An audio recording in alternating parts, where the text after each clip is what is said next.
Bon, pour tous les neuneux qui racontent n'importe quoi, euh, on va vous expliquer un petit peu. J'ai pas dormi de la nuit, j'ai pas encore fermé l'œil. Impossible. Donc on avait prévu de faire un spectacle avec Ingrid Courrèges, une artiste. Un spectacle pour les enfants, dans 10 villes de France, un peu partout en France, pour leur amener un petit peu de gaieté pour des enfants défavorisés. Un spectacle, plus la venue du Père Noël, plus des distributions de jouets pour eux, plus un goûter.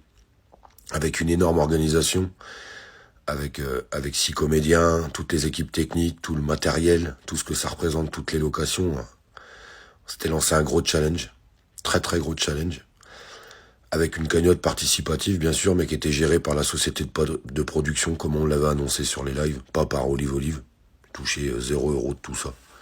Donc il y avait une cagnotte participative pour les gens qui voulaient aider pour que des enfants puissent avoir un vrai spectacle qui s'appelait Miss Poppins, un très très beau spectacle. Juste pour leur apporter de la gaieté, de la joie et de la bonne humeur, en fait. Parce qu'on aime les gosses, parce que j'aime les enfants.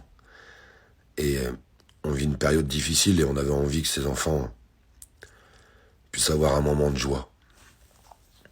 Et puis les détracteurs des réseaux, les trolls. Ce qu'on appelle les trolls, vous savez, les gens qui critiquent à tout va, mais qui font pas grand-chose.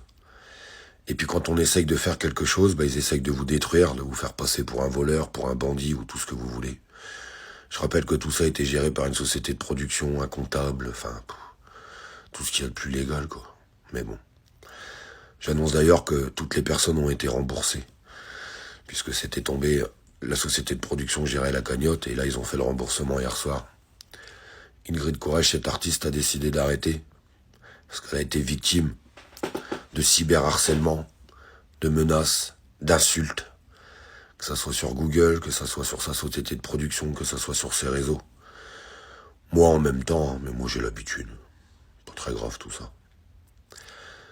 Donc du coup, grâce à toutes ces personnes qui sont tout le temps en train d'insulter, de dénigrer, de vomir à tout va, eh bien, cette tournée n'aura pas lieu pour les enfants. Ce qu'ils n'ont pas compris, c'est que ça nous touche, nous, parce qu'on est triste, mais ça touche les enfants, en fait. Si on fait le remake, ça aurait pu toucher 4, 5, 6 000 enfants. Je trouve que c'était une idée merveilleuse. Voilà où on en est à cause d'une minorité de personnes qui sont dans la jalousie et dans l'ego, et qui sont tout le temps en train de critiquer des gens qui essaient de faire quelque chose pour amener un petit peu de bien aux personnes qui en ont besoin. Je vous fais une partie 2, sinon ça sera trop court.